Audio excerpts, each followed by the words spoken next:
Salut tout le monde, je vous retrouve aujourd'hui pour une nouvelle vidéo grossesse et aujourd'hui je vous fais le bilan de mon 4e mois.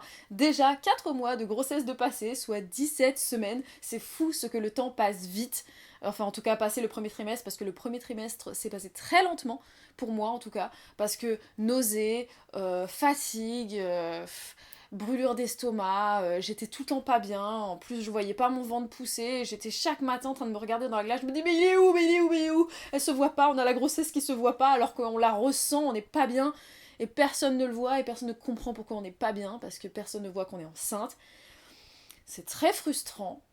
Surtout quand il y a quelqu'un qui nous dit «Ah, tu es enceinte? Ah bon, je savais pas, ça se voit pas». Donc ça, c'est frustrant et du coup les jours passent très très lentement le premier trimestre. Moi je vous le dis. Hein. Mais dès le 4e mois, on a le ventre qui commence à sortir. Et ça, c'est juste trop bien. Bon, on n'est pas tout égal face à ça, bien évidemment. Je sais qu'il y a des. Il y a des femmes qui doivent attendre le 5e mois, parfois la fin du 5e mois, avant de voir le ventre pousser. Moi j'ai eu de la chance, ça a vraiment commencé à pousser à partir du 4e mois, donc j'étais trop trop contente.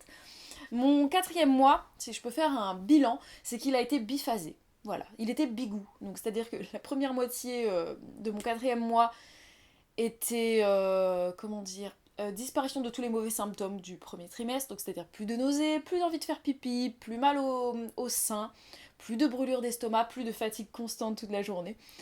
Et pas trop de bidon. Un petit peu il a poussé, mais pas trop trop. Et puis à partir de la deuxième partie du 4e mois, j'ai eu le retour de la fatigue. Fatigue intense, j'ai eu le retour de quelques petites nausées, le retour des brûlures d'estomac, et puis le retour de l'envie de faire pipi. Voilà. Pas le retour de maux de sein, ça c'est génial, j'ai pas mal au tété.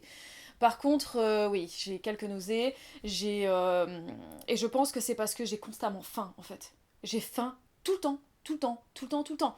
Et si j'attends d'avoir faim pour manger, mais alors là, c'est la catastrophe. J'ai envie de vomir, je suis vraiment très très mal. C'est à la limite la sensation de malaise.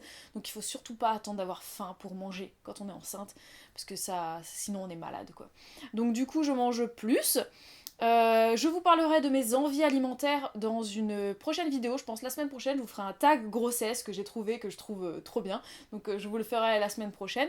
Mais donc oui, je mange plus. Donc évidemment, qui dit avoir plus faim dit manger plus. Qui dit manger plus dit grossir plus. Donc ce mois-ci, j'ai pris 2 kilos.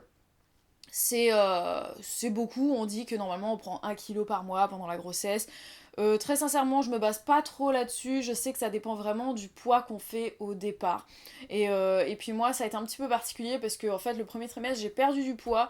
Donc ce qui fait que là j'ai rattrapé le poids perdu et j'en ai repris un petit peu. Donc du coup en fait pour faire un petit bilan à 4 mois, je suis à plus 2,5 kg. Voilà, donc franchement rien de catastrophique, c'est même plutôt très très bien. Donc on verra comment ça va se passer par la suite. Je vous ferai d'ailleurs une vidéo, dites-moi, hein, n'hésitez pas à me le dire si c'est quelque chose qui vous intéresse, mais j'ai envie de vous faire une vidéo sur ma façon de vivre ma prise de poids pendant ma grossesse, ma façon de gérer mon alimentation pendant ma grossesse en tant qu'ancienne anorexique boulimique. Voilà, donc dites-moi si ça vous intéresse, je vous en parlerai avec plaisir. Ce mois-ci, je devais avoir mon rendez-vous du 4e mois avec le gynéco, donc normalement je devais découvrir le sexe de mon bébé. Je n'ai pas pu aller à ce rendez-vous pour des raisons personnelles. Donc du coup, j'ai demandé gentiment au secrétaire de me décaler le rendez-vous, et bien sûr ce n'était pas possible parce qu'il n'y avait pas de place, donc du coup elle m'a gentiment envoyée vers la sage-femme. Donc bon, il n'y a pas de souci, moi j'adore ma sage-femme, elle est vraiment adorable, elle est super drôle, elle est attentionnée, elle est géniale, je l'adore quoi. Donc du coup je suis allée chez la sage-femme, mais ça voulait dire pas d'échographie parce qu'ils n'ont pas le matériel.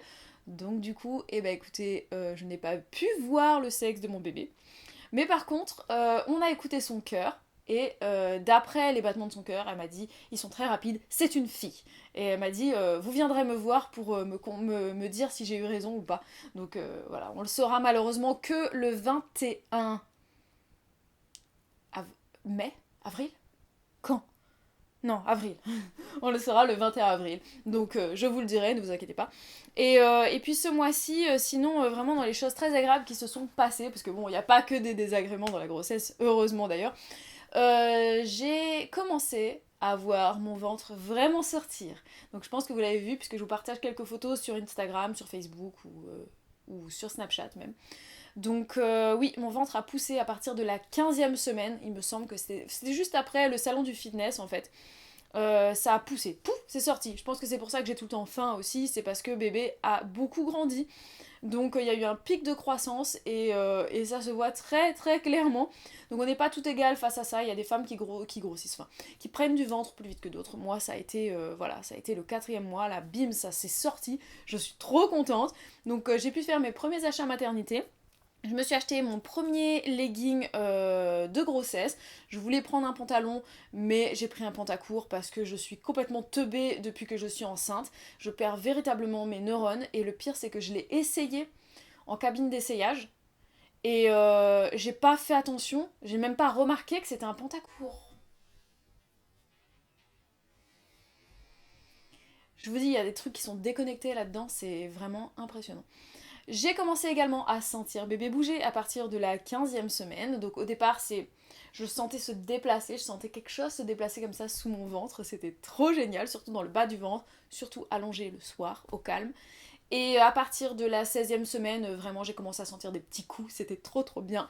Donc des petits coups dans le bas du ventre, la sensation c'est exactement comme quand vous avez un nerf qui saute, et ben voilà, c'est exactement ça dans le ventre, ça fait touc touc touc, et c'est génial. Donc tous les soirs je le sens, dans la nuit. Quand je me lève pour aller faire pipi, je reviens, je mets ma main et je le sens bouger. C'est trop bien. Je crois que pour les premières grossesses, généralement, c'est plutôt vers le 5e mois qu'on le sent bouger. Moi j'ai de la chance, dès la moitié du 4e mois je le sentais et vraiment, donc c'est trop bien. Et je sais pas si c'est parce que j'ai la peau qui est fine, peut-être que c'est parce que je suis assez mince, je sais pas si c'est dû à ça, j'en sais rien. Mais en tout cas je le sens très bien, il est très réceptif à ma voix. Quand je chante, il bouge. Quand je parle, il se dandine, voilà, de plus en plus, et ça c'est trop cool. Et même le papa, il a pu sentir son petit bébé bouger. À partir de la fin de la 16e semaine, il a commencé à le sentir bouger, donc voilà, le soir c'est vraiment un rituel maintenant. Je suis allongée, il met sa main sur mon ventre, et puis ça fait touk, touk, touk, et on lui chante, on lui parle et tout, et il réagit, c'est trop trop bien. On le fait souvent après que j'ai mis... parce que je mets souvent mes crèmes, enfin je mets matin et soir et parfois même le midi mes crèmes anti-vergeture et en fait je prends la crème La Confidente qui est à la vanille, il paraît que c'est une senteur qui est très... qui peut percevoir en fait le bébé et que c'est quelque chose qui est relaxant, etc. Donc du coup je mets ça sur mon ventre et en fait c'est mon mari et moi, on se masse mon ventre, on me masse le ventre et le bébé en même temps qui aime beaucoup ça, donc ça c'est vraiment vraiment chouette. Voilà pour ce qui est de mon 4e mois, donc j'espère que cette vidéo vous a plu, vous a intéressé. Je reviens très vite avec d'autres sujets, d'autres vidéos sujets grossesse, donc n'hésitez pas si vous avez des questions particulières ou des choses comme ça, des requêtes de vidéos que vous avez envie que je fasse sur le thème de la grossesse. Je ferai d'autres vidéos, de toute façon j'en ferai au moins une par semaine je pense sur ce sujet. De toute façon vous ne pourrez pas y échapper, je suis enceinte donc je ferai des vidéos grossesse, c'est comme ça. Pas que, mais il y en aura bien évidemment.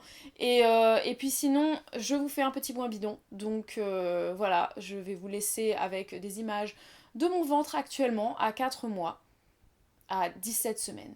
Et moi je vous fais des très gros bisous, mettez-moi un pouce bleu si vous avez aimé cette vidéo, commentez, partagez, abonnez-vous et moi je vous retrouve très vite pour de nouvelles vidéos. Ciao ciao. Bon, il est pas super gros, mais quand même, hein. Quand même, hein, je trouve qu'il a bien poussé. Voilà, voilà. C'est bébé. C'est bébé là-dedans. Est-ce que j'ai plutôt des envies de sucré ou des envies de salé pendant ma grossesse? C'est clairement des envies de salé, tout le temps, tout le temps, tout le temps, depuis le premier jour que je sais que je suis enceinte. Et donc, selon les croyances, ce serait un garçon. Oh yeah!